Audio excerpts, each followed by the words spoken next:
So here it looks like we've got a couple of new watches from Veja. And Veja actually achieved the #1 spot in my best watches of 2024 list. They released some bangers last year, but one in particular was just awesome. And yeah, it looks like they got some new releases, so let's take a quick look at these and I'll give you my first impressions. I guess that's the only thing when you've had a really good release, it kind of sets expectations unfairly high in a way.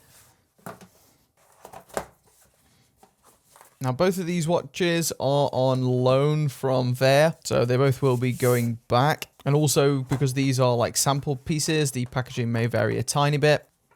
And there we go, this is actually the version on the packaging here. Now what we appear to have here is two of the new G5 GMTs. And these are basically like GMT versions of that very same dive watch that got #1 on my list last year. Got very similar design language.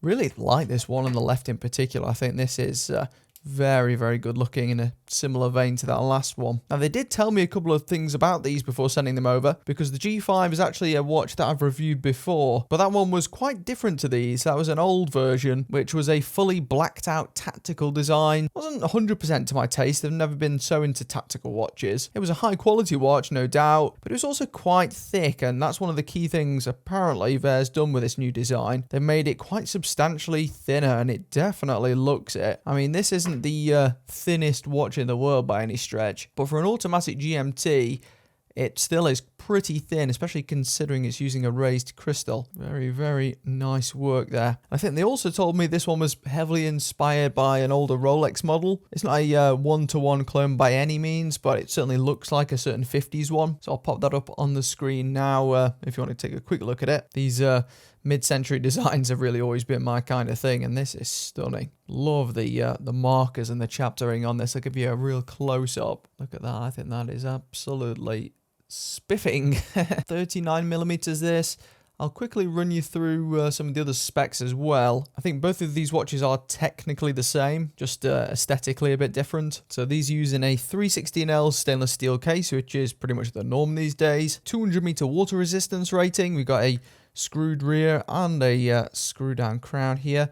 Also thinking about it, I think 200 meters is fairly impressive considering we've got that exhibition rear there as well. Often with these, it tends to be like 10 bar or under. On the top, we've got a double domed sapphire crystal, and it's like a boxed style crystal, apparently with an AR coating, and definitely works well. Absolutely no legibility problems on this model at least. Under the hood is a Miyota 9075, which is a really good movement choice, to be honest, at this price. Now, these two, they aren't the cheapest watches in the world. I mean, Veja isn't the cheapest brand, admittedly. These two are currently selling for $849 US. But interestingly, there is another version which they sell, which is kind of like the same sort of thing, but significantly cheaper. Now, I was hoping to get my hands on that one too, but it's currently sold out. And that one's called the G2 GMT, which is a Ronda-powered quartz version that essentially gives you this exact same super attractive look, but for $359 US instead, which I think is potentially a more tempting proposition in a way if it looks as good as this one. So I'll also link that one in the video description alongside both of these. The only other sacrifice I can see from here is that that one's only got 15 ATM, as if that isn't enough water resistance already. But these two aren't by no means ugly, are they? I mean, look at them. Veja is definitely one of these brands that's stepped up their designs in recent years. I would take both of these over the previous one, that's for sure. Not often you see ones like this one on the right, this Batman coloured one, where it has like alternating markers there. According to the site, both of these are US assembled as well. I'll give you a quick close-up of both of these in a second. Oh, it is bi-directional. Lovely feeling bezel. Very, very solid. Absolutely no backplay in either direction, which is nice. So that's a hair under 40mm there. Now on the site, it actually just says sized at 39mm in diameter. I'm not sure what that's including, because to me, I'm definitely getting this closer to 40mm, about 39.8. Bezel itself is identical to that as well. What's the lug to lug? 45.8 lug to lug, and a thickness of around 13mm. So that is actually about 2mm shorter than the last one. Without the crystal, about 11.7. So pretty thin for a GMT. There's a look at it on my 6¼ inch wrist. Wears pretty small because of that lug to lug. Lug to lug of just under 46mm. Proportions feel bob on with this one. I'll give you a closer look at the case in a second, but build quality on these Vair watches is just fab across the board. Just as good as the big brands, probably better to be honest in most cases. And the designs, well, they speak for themselves these days. Now this one seems to have more of a grey dial instead. Even with those markers, certainly looks a little bit more vanilla, I'd say, than the other one. Really nice looking ceramic bezel in there as well. Catches the light just so much better than aluminium bezels. Other than that, wears almost identical to the other one. Now I think normally this can come on like a black strap, which is probably what I'd go for instead of this navy here. But again, I think it's very, very good looking watch. The markers in particular just look really high quality on both of these watches. I think they've also played with the hands a bit on these too. Seem to have a bit of brushing combined with polishing on the hands, which looks better. Certainly wears a lot thinner than the last one. The last one definitely stood atop the wrist, whereas this one fits really flushly, as you can see there. So yeah, I definitely like the changes they've made, even if it is still quite expensive. Wow, and I've just walked over just to give that crystal a wipe, and man, the lume on these is insane. Now, a lot of these Vair watches have this similar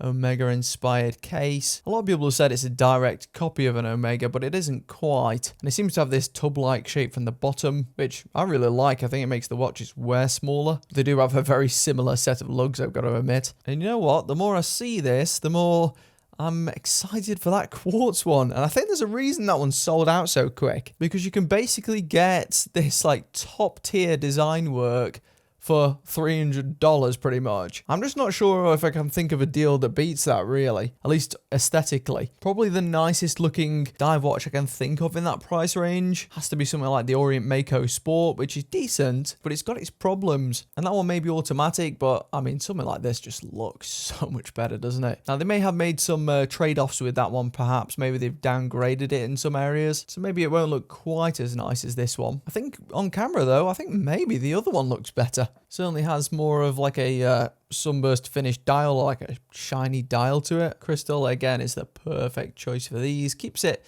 quite thin while adding a bit of character as well. Do like that. The standard domed sapphires have never really been my favourite. My go-tos are either these or the faceted ones with the chamfer around the edge. Lovely, lovely job. Very unusual marker array there. And it looks like the date window is a near perfect match on both of these. Can't quite tell if it's like dark grey or black, that window, but either way, it's certainly close enough. Probably could have gotten away with a white one there if they wanted to, though. And again, just has that same decent movement in there. Now, this is one of the true GMT movements, so you can pop this open and you can obviously move the typical hands like that. You can also pop the hour hand along to adjust to the time zone that you're in, which is nice. It's like a traveler's GMT. And then that date wheel there, by the way, if you move it, you'll see it is actually aligned properly. Very, very smart. And a quick look at the bracelet just before I get onto the lume. And this is very similar to what I've looked at before. This particular one just has that oyster style construction with all brushed links this time. This has got the same Nodex system as the one I looked at before, which is fairly decent. It does have a couple of limitations. It does give you a good range of concealed micro adjustments, but definitely has a bit of wobble to it, as you can see. So not a perfect solution, but it's better than most watches from the big brands, I'd say. So you have to compress this one to be able to move it in, as you can see. But overall, it's okay. It does have a nice milled clasp there. And for the most part, it's a good bracelet. As for the one that ships with the Batman coloured version, this is a Jubilee style instead.